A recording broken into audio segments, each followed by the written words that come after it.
睡前聊历史，每天一个历史故事。今天我们聊的是宋朝女性的离婚协议。两宋风云300余年，留给后世的印象往往是两极分化的。一方面，它是中国古代文化的造极之势。陈寅恪先生曾言：华夏民族之文化，历数千载之演进，造极于赵宋之势。另一方面，随着程朱理学的兴起，存天理、灭人欲的教条似乎开始逐渐收紧了对人性的束缚，尤其是对女性的禁锢。然而，当我们拨开历史的层层迷雾，深入研读宋刑统等法律典籍，细究民工书判清明集中的鲜活案例，再由李清照、唐婉等具体人物的悲欢离合切入，我们会惊奇地发现，宋朝女性在婚姻生活中并非如明清时期那般全然失语。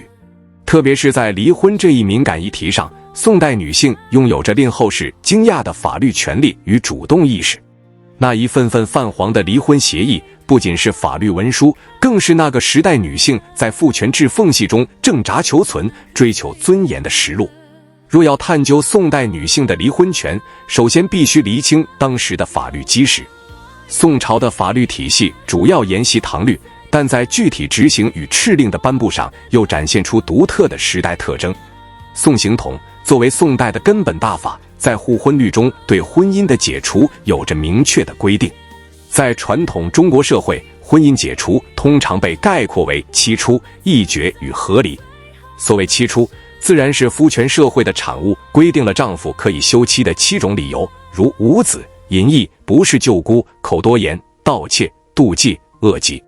这看似赋予了丈夫绝对的单方面休妻权，但宋律同时也严格强调了3不去的保护条款，即有所取无所归，无娘家可回，与更3年丧，曾为公婆守孝3年，前贫贱后富贵，取时贫穷，现时富贵。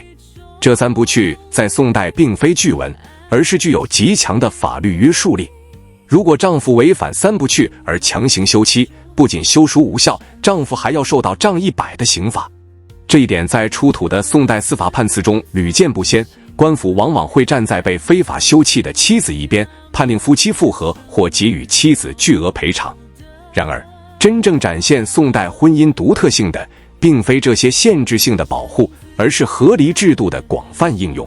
和离，顾名思义，即夫妻双方和气的离别，相当于现代的协议离婚。宋刑统规定，若夫妻不相安协而和离者，不作。这句话虽然简短，却意味深长。他承认了婚姻不仅仅是2个家族的结合，也包含了夫妻2人情感契合的因素。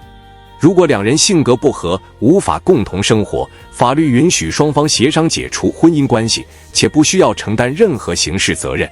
在敦煌出土的唐宋时期放妻书及离婚协议书中，我们可以看到一种与刻板印象截然不同的温情与豁达。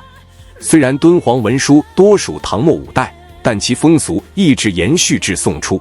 这些文书的措辞往往典雅华丽，充满了一种好聚好散的人文关怀。其中最著名的一则写道：愿妻娘子相离之后，重梳蝉鬓，眉扫蛾眉，巧成窈窕之姿，选聘高官之主。解怨释结，更莫相逢。一别两宽，各生欢喜。这样的文字哪里像是仇人般的决裂，分明是对彼此未来的美好祝愿。在宋代的实际社会生活中，这种基于双方自愿的和离，往往伴随着详细的财产分割协议，也就是我们今日所说的离婚协议。宋代之所以能支撑起女性的一定话语权，很大程度上源于宋代女性拥有相对独立的财产权及联产嫁妆。宋人后嫁之风极盛，范仲淹制定一桩规矩时，甚至专门规定了资助族女出嫁的钱财。法律明确规定，妻子的嫁妆是其私有财产，丈夫无权擅自处分。如果离婚，无论是期初还是和离，妻子都有权带走自己的全部嫁妆。这种经济上的底气，使得宋代女性在面对不幸婚姻时，不至于因为生计无着而只能忍气吞声。当我们把目光投向具体的人物，李清照无疑是宋代女性争取婚姻自主权的最强音。世人皆知李清照与赵明诚的赌书泼茶，金石良缘，那是前半生的神仙眷侣。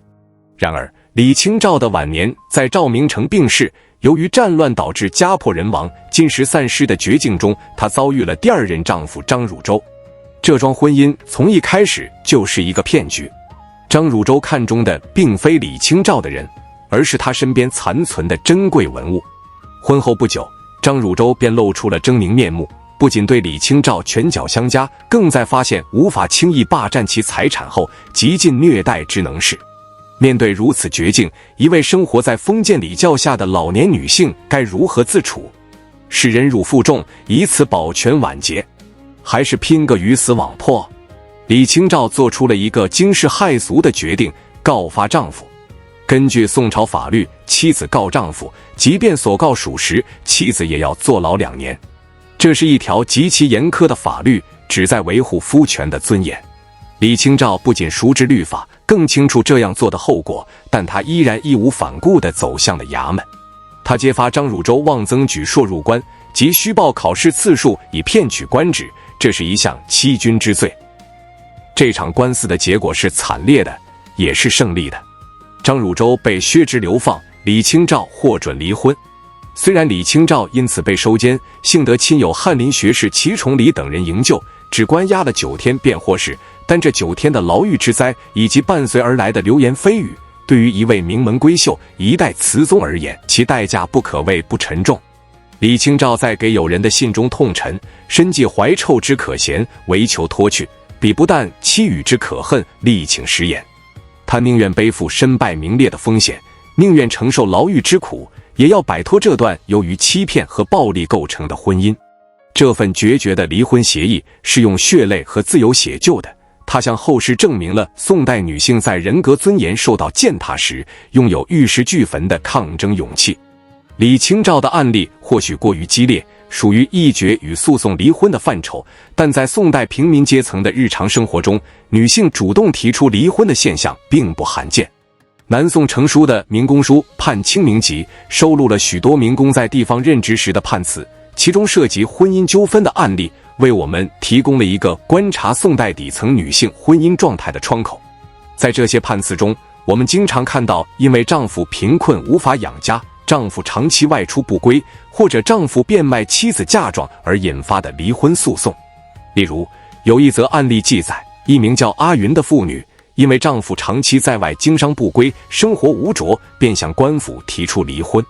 法官在审理时，并未一味强调从一而终，而是依据法律核实了丈夫离家的年限。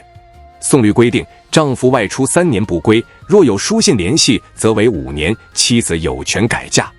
最终，官府判决准许阿云离婚，并允许她带走自己的嫁妆。还有一个案例，涉及丈夫想要卖掉妻子的陪嫁田产来还债，妻子坚决不从，并告到官府。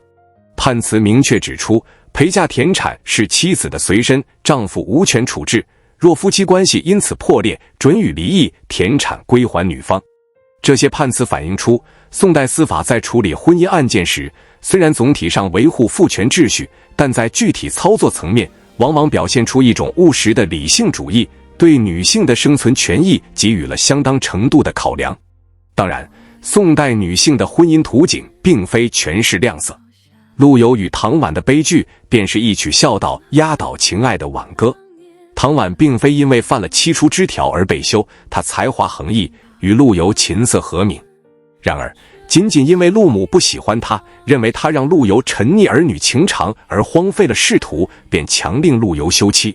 这里的离婚协议不是夫妻双方的意愿，而是家族意志的强制执行。陆游虽有万般不舍，但在孝感动天的宋代道德伦理下，母命难违，一纸休书断送了一世情缘。数年后，沈园重逢，陆游题下千古绝唱《钗头凤》，唐婉和词而答，不久便郁郁而终。唐婉的悲剧提醒我们，尽管宋代法律赋予了女性一定的离婚权，如和离、议决，尽管由于嫁妆制度的存在，女性拥有一定的经济地位，但这一切权利的行使始终被笼罩在宗法礼教的巨网之下。当婚姻通过和离的方式解除时，如果双方家族通情达理，女性尚能获得体面，但当婚姻的解除来自于长辈的权威压迫，如韦的掌上义，女性往往不仅失去了婚姻，更遭受了巨大的精神创伤。唐婉的再嫁，嫁给赵世成，虽然说明了宋代社会对再嫁的宽容，赵世成身为皇室宗亲，娶逐妇且对其情深意重，这在明清几乎是不可想象的，但唐婉内心的创伤却始终无法平复。我们需要注意到，宋代处于中国历史的一个转型期，在北宋及南宋前期，社会风气承袭唐五代余绪，上颇开放。范仲淹的母亲改嫁，并未影响范仲淹的仕途，范仲淹本人也对母亲孝顺有加。王安石更曾因儿子患病且儿媳年轻，主动为儿媳择婿改嫁，传为美谈。这种士大夫阶层对女性改嫁、离婚的宽容态度，构成了宋代女性行使离婚权的社会土壤。然而，随着南宋后期理学地位的逐渐巩固，情况开始发生微妙的变化。虽然饿死事小，失节事大的教条在宋代尚未完全成为束缚妇女的绝对律令，程颐词语在当时并未被广泛践行，但道德舆论对女性贞洁的要求确实在逐步收紧。我们在清明集的后期判词中，偶尔也能读到法官引用理学观念来劝解想要离婚的妇女，希望她们忍耐。但即便如此，宋代女性在婚姻破裂时的出路依然比后世宽阔得多。结合上述法律、出土文书与人物故事，我们可以尝试还原一份宋代女性的离婚协议背后的逻辑链条。首先，这是一份基于契约精神的文书。宋代商品经济高度发达，这种契约精神也渗透到了婚姻关系中。婚姻被视为一种特殊的契约，当契约的基础、感情、经济供养、家族关系崩塌时，解除契约便成为一种合法的选项。其次，这是一份包含财产清算的清单。宋代女性极其看重自己的联产，在许多出土的诉讼案卷中，争夺的焦点往往不是离不离，而是钱怎么分。索要嫁妆是宋代女性发起离婚诉讼的重要动力之一。这种经济上的精明与独立，恰恰是女性主体意识的体现。最后，这是一份承载社会评价的证明。持有官府盖印的判书或双方签字的休书，女性便获得了再嫁的合法身份。宋代社会对再嫁妇女不仅不歧视，在某些情况下甚至颇为抢手，如富有的寡妇或带巨额嫁妆的弃妇。这使得离婚协议不仅仅是结束，更是新生活的入场券。综上所述，宋代女性的离婚协议是中国古代婚姻史上一份独特的标本。它既不同于唐代的豪放不羁，也不同于明清的死水微澜。它是法律理性与人情世故的结合体，是女性在父权制的缝隙中依托相对完善的法律制度和活跃的商品经济，争取生存空间和情感自由的见证。李清照的宁折不弯，唐婉的凄美哀怨，阿云的务实抗争，共同构成了宋代女性复杂而真实的面相。她们不是历史尘埃中面目模糊的受害者，而是有血有肉、有爱有恨，敢于在存天理的呼声中坚持人欲与尊严的鲜活个体。当我们重新审视宋刑统中那些冰冷的条文，在读到出土文书上那些充满温度的字句时，我们应当向那个时代的女性致敬。她们用自己的经历告诉后人，即便在漫长的封建黑夜里，对自由与幸福的向往也从未真正熄灭过。那一份份离婚协议，实则是他们与命运抗争的檄文，在千百年后的今天依然掷地有声。深入挖掘宋代女性的离婚权，并非是为了用现代的眼光去强行美化古代，而是为了还原历史的丰富纹理。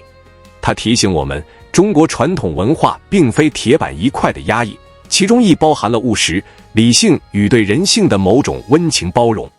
宋代女性的处境展示了在特定历史条件下，法律与经济地位如何能够为弱势群体撑起一把保护伞，哪怕这把伞还不够巨大，还不够坚固，但它毕竟存在过，并为那个文采风流的时代增添了一抹关于女性尊严的亮色。当我们回望宋朝，不要只记得金戈铁马的岳飞，也不要只记得先天下之忧的范仲淹，请记得还有那样一群女性，她们在婚姻不幸时敢于拿起法律的武器，敢于签下那份一别两宽的协议，在历史的洪流中努力掌握着自己的命运之舵。这或许才是宋代文明真正迷人且深邃之处。感谢观看本期时光 Glimmers。如果你也想拾起这段历史的碎片，请在评论区告诉我。我是每天一个历史故事，我们下期见。